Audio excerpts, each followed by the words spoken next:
18 টাকা খাবার হয়ে গেছে 22 টাকা, এভাবে দাম বাড়তেই আছে। বাজার দর এখন করোনাকালীন সময় থেকেও অনেক বেশি। দ্রব্যমূল্য ঊর্ধ্বগতিতে আমাদের জীবন এক প্রকার নাজেহাল।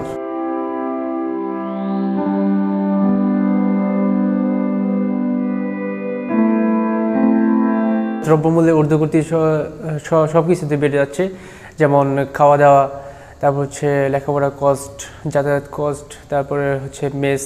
আগে যেমন আমরা প্রথমে আসলাম মেসে থাকতে, প্রতি অ্যাভারেজ খরচ হতো 1000 টাকা, কিন্তু সেটা এখন বেড়ে হয়ে গেছে 1500 টাকার মতো হয়ে গেছে।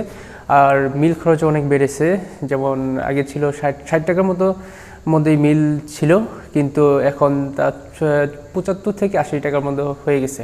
সরকার যখন তেলের দাম বাড়ালো তখন আমাদের যাতায়াত খরচ ডাবল হয়ে গেছে। করোনার পরবর্তী সময়ে যখন আমি রাজশাহীতে এসেছি তখন সব কিছুর এক্সপেন্সেস একটু বেশিই হয়ে গিয়েছে। বিশেষ করে অনাবাসিক স্টুডেন্ট হিসেবে আমি যখন মেসে ছিলাম, মেসের ভাড়াটাও বেড়ে গিয়েছিল, অতিরিক্ত মিলের মূল্যটাও অনেক বৃদ্ধি হয়েছিল।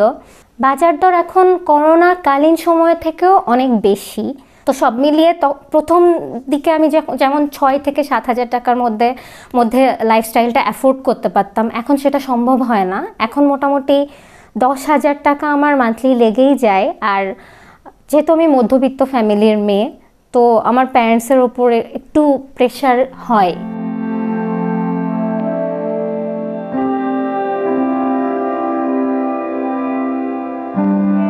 আমাদের এভাবে খরচ বাড়লেও আমাদের ইনকাম সেভাবে বাড়েনি।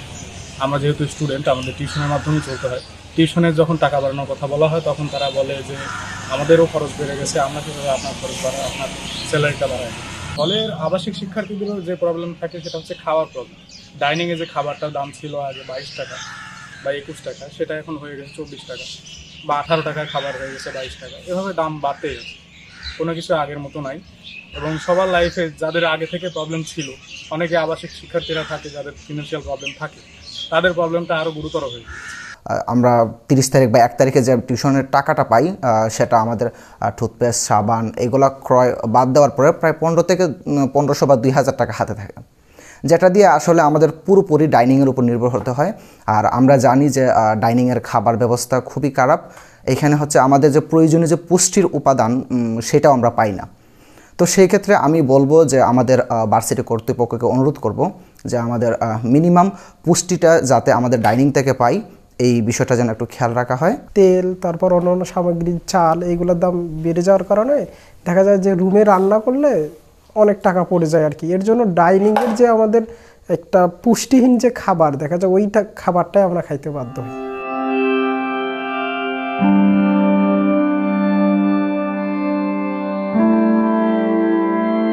বিশ্বব্যাপী আমাদের যে সংকট তৈরি হয়েছে তার প্রভাব আমাদের দেশে পড়েছে। আমরা দেখছি আমাদের নিত্য প্রয়োজনীয় দ্রব্য সামগ্রীর দাম কিন্তু দিনে দিনে বেড়েই চলেছে।